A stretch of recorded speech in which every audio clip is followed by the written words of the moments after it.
Halo guys, jumpa lagi. Kali ini kita bahas mengenai cordless ratchet. Cordless ratchet adalah ratchet yang menggunakan tenaga baterai. Seperti apa? Silahkan simak di video kali ini. Dukung channel ini dengan like, share, dan subscribe ya guys. Ini ratchet menggunakan tenaga baterai. Bentuknya seperti ini dengan tenaga baterai. Di video yang lalu kita sudah pernah bahas mengenai cordless ratchet juga yang warna biru ini. Dan waktu lalu saya sempat buka untuk spinnya di sini atau circlip ya, menggunakan tang circlip IWT. Kemudian saya lumasi, ternyata saya mengembalikannya kurang seret. Jadi waktu itu sempat protol ya, ada ball bearing dan ada pir kecil ya, 2 pasang itu hilang. Dan setelah saya rakit tanpa pir itu, ternyata kalau saya putar gini, ininya bergerak tapi tidak mau muter karena kurang tekanan. Kemudian akhirnya saya coba beli yang ukurannya mirip-mirip ya, ternyata agak kekecilan. Saya pasang, jadi karena hilang waktu kita lakukan pengencangan, harusnya dia berhenti seperti itu, tapi yang lalu sempat dia cuma berputar-putar aja. Kita coba yang besar ya, supaya saya bisa nahan. Nah, jadinya seperti itu. Dan waktu pengendoran juga seperti itu. Nah, ini sudah oke ya. Nah, karena saya merasa bahwa mulai ada masalah, saya coba untuk cari spare partnya, kepalanya ini aja. Tapi ternyata waktu lalu saya dapatkan harganya hampir mirip dengan satu unit ini. Kemudian karena ini sudah, waktu itu sudah jarang saya temukan ya, yang 18 volt ya seperti ini ya, sebelum dongceng keluar dan lainnya. Akhirnya saya putuskan beli lagi yang ini. Jadi kelengkapannya seperti ini, mendapat 3 buah. Harganya waktu itu cukup mahal ya, sekitar 800 atau 700 ribuan. Dapat satu baterai seperti ini. Awalnya saya pikir akan sama persis, karena yang lalu waktu saya beli juga sama ya, dapat mesinnya satu baterai 18 volt, baterai charger 18,8 volt untuk mencas baterai ini. Di sini ada lubang untuk ngecasnya ya. Nah, waktu saya beli yang ini ternyata baterainya seperti ini.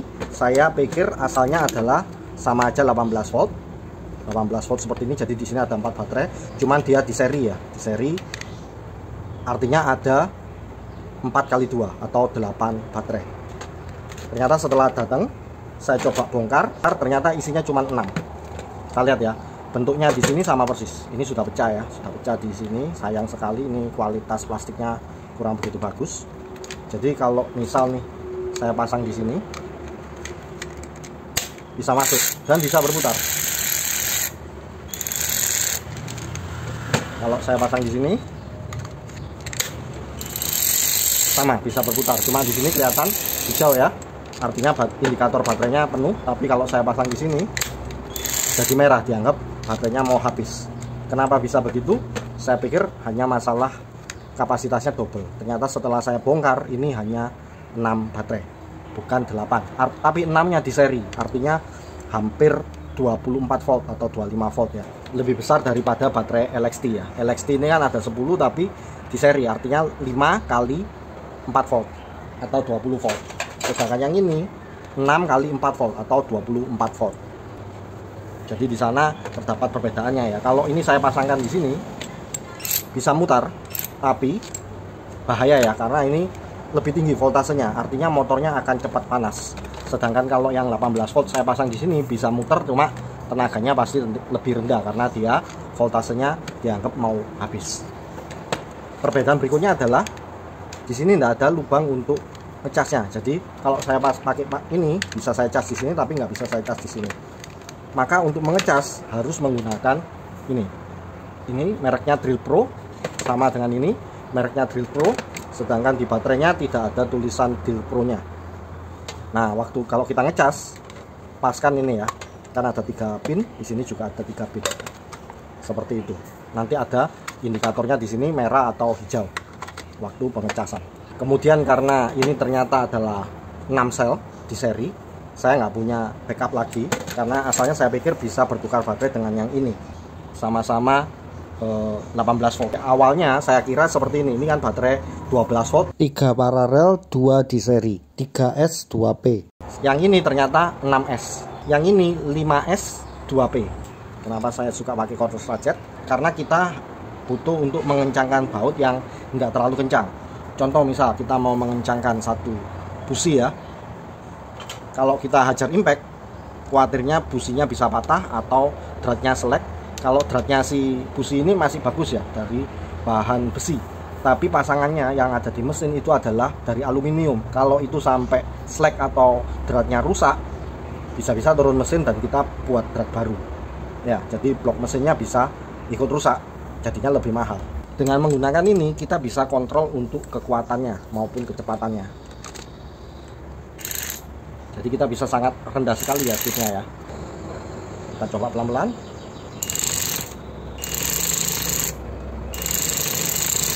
Ataupun tambah kencang. Berbeda dengan ini, kita lihat. Dia pelan, tambah kencang, jadi mirip ya. Nah yang ini baterai dari bor apa ya, H-Pro atau apa saya agak lupa, itu ternyata 25 volt. Jadi waktu beli ini hati-hati, pastikan 6S ya, bukan 8 baterai.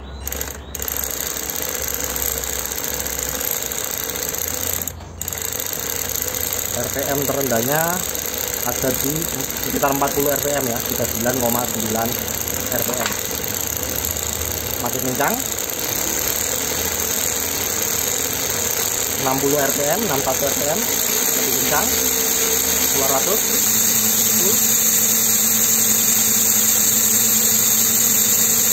520 RPM. Kita bandingkan dengan yang 18 volt. Ya, terendahnya di hampir 30 RPM ya, 29,8 RPM. Beda 10 RPM antara yang 18 volt dengan yang 24 atau 25 volt. Oke, kita kencangkan. 400 ya, 430-an ya.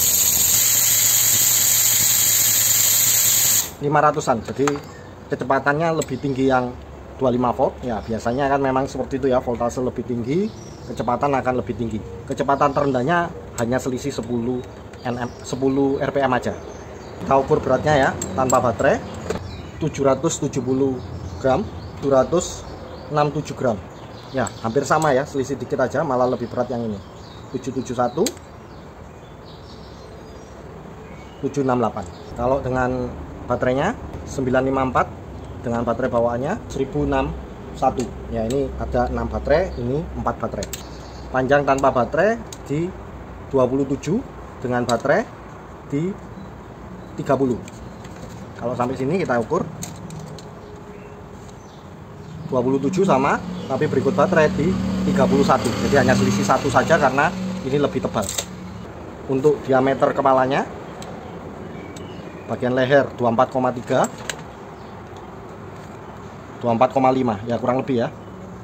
Besar head 30,8, besar head 30,2, ketinggian head 36, 36,3. Untuk gagangnya 48,2, 48,2. Jadi ini sama persis ya sebenarnya, berguna untuk mengencangkan baut-baut kecil atau yang torsi-torsi kecil ya. Keunggulan dari cordless ratchet ini, dia benar-benar ratchet yang bisa kita putar menggunakan tenaga baterai. Artinya kecepatan puternya tentu jauh lebih cepat daripada kita putar pakai tangan ya. Jadi misal seperti ini, kita mau kencangkan yang dratnya panjang-panjang, itu lebih enak. Kita paskan dulu ya, seperti itu, dia sudah berhenti. Kemudian kita coba kendorkan, tinggal kita putar di sininya ya, karena dia punya tenaga yang oke, kita bisa kendorkannya. Kita coba lagi, kencangkan. Nah itu sudah berhenti sendiri. Kalau misal kita mau kendorkan dan ternyata kita tenaga ininya nggak kuat, kita bisa putar secara manual dulu. Nah seperti itu, manual seperti ini. Habis itu sebenarnya kalau ini, nah itu ya, kalau ini ada ada frictionnya ya, kita bisa lakukan sama persis seperti ratchet manual ya. Suaranya juga mirip tuh.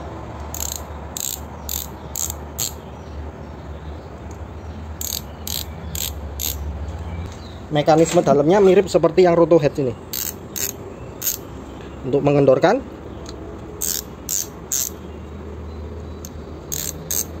jadi mirip ya. Ini juga sama. Kita putar lagi, kebalikannya. Jadi kurang lebih sebenarnya ini ratchet, tapi dengan tenaga putar baterai untuk mempercepat. Mempercepat bukan untuk kekuatan. Kalau kekuatan tentu yang impact ini lebih kuat. Ya, jadi kita juga bisa kira-kira, misal kita mengencangkan satu busi ataupun baut-baut kecil yang masuknya ke blok mesin seperti cover mesin, itu kan beratnya di aluminium ya. Kita tidak mau terlalu kencang, sehingga kita bisa kira-kira waktu jaraknya masih panjang, kita bisa full speed. Bisa seperti ini, kita bisa full speed. Begitu sudah dekat, kita bisa turunkan kecepatan supaya nggak nyentak ya. Nah, cuman gitu aja. Jangan full speed terus, misal ya. Contoh seperti ini, kita langsung hajar full speed terus. Nah, nyentak seperti itu ya. Jadi hati-hati, meskipun ratchet ini ada pembatasan tenaganya, tapi kalau kita mainnya kencang, tentu hantamannya kencang. Itu seperti momentum ya. Kalau kita menggerakkan satu benda dengan kencang, maka hantamannya akan kencang. Tapi kalau kita pelan dengan berat yang sama, hantamannya akan lebih pelan. Sama seperti waktu kita mengencangkan satu baut mur, kalau kita full speed terus, maka waktu dia seret, hentakannya akan sangat kuat. Tapi kalau untuk membuka, bisa langsung kita hentak ya, supaya dia punya kekuatan. Seperti itu. Oke, kita coba ukur, kencangkan, dan kita lihat dia muter di peak torsi berapa ya.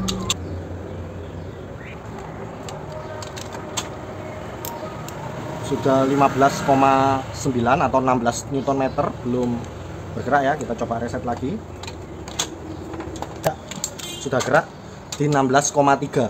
Itu sudah gerak, artinya ya sekitar 16 Nm ya. Oke, ini kekencangan 16 Nm. Kita coba untuk kendorkan ya, nggak masalah ya, 16,3 Nm. Kita coba pakai baut yang lebih besar. Oke, ini ya, ini bautnya kendor. Kita coba tes kekuatannya. Nah, dia berhenti seperti itu ya. Kita kencangkan lagi dan kita lihat tercatatnya berapa. Kita perhatikan ini ya, kalau bergerak berarti artinya dia sudah melebihi torsi pengencangannya. Nah, itu sudah gerak. Ukur 0 ya. Kita ulang.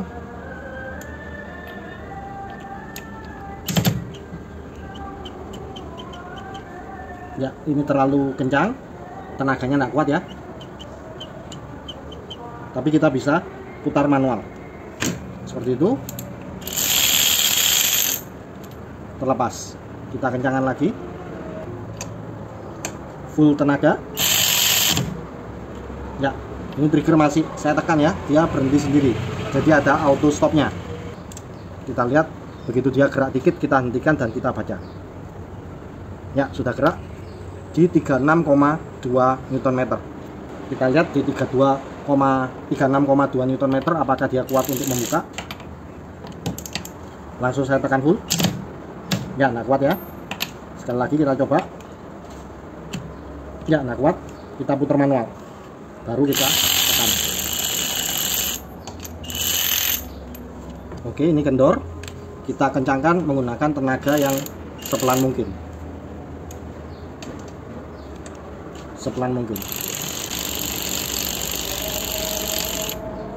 Oke, sudah berhenti.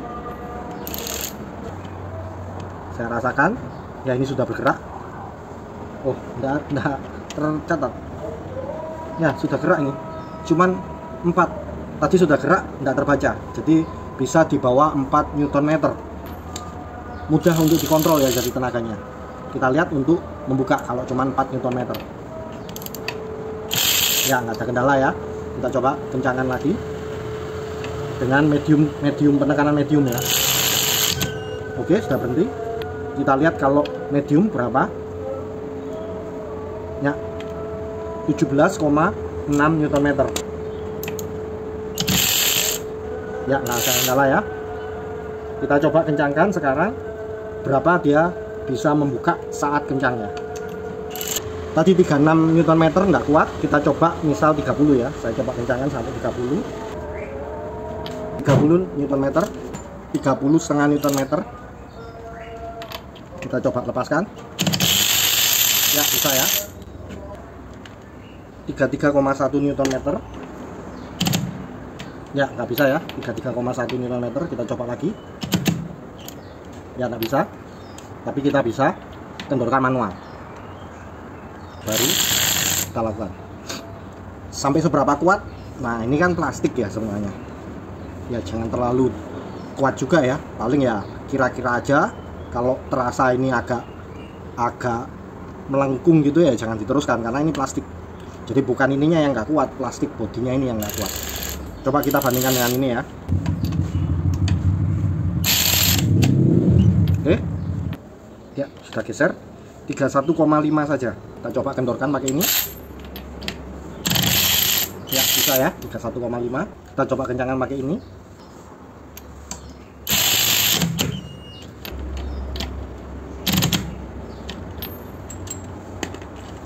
Yang drill pro. Ya, sama ya. Kalau sudah dikencangkan ini, dia sendiri pun tidak bisa.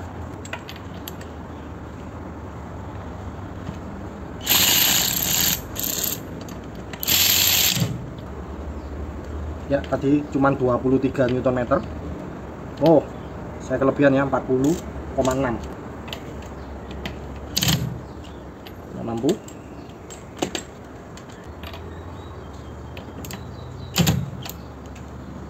Ya, sama ya, enggak mampunya. Kita buka. Kita kencangkan lagi.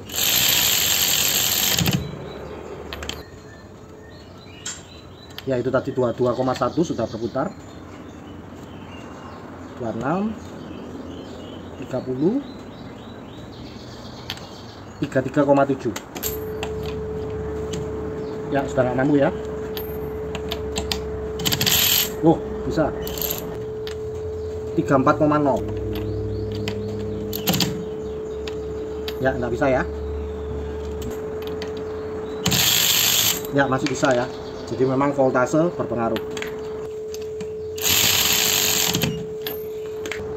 Ya, itu sudah gerak ya di 19-an. Kita coba. Ya, 35,1 Nm. 35,1 Nm masih bisa. Ya, sudah gerak ya tadi. Kita sampai 20. 34. 35,6.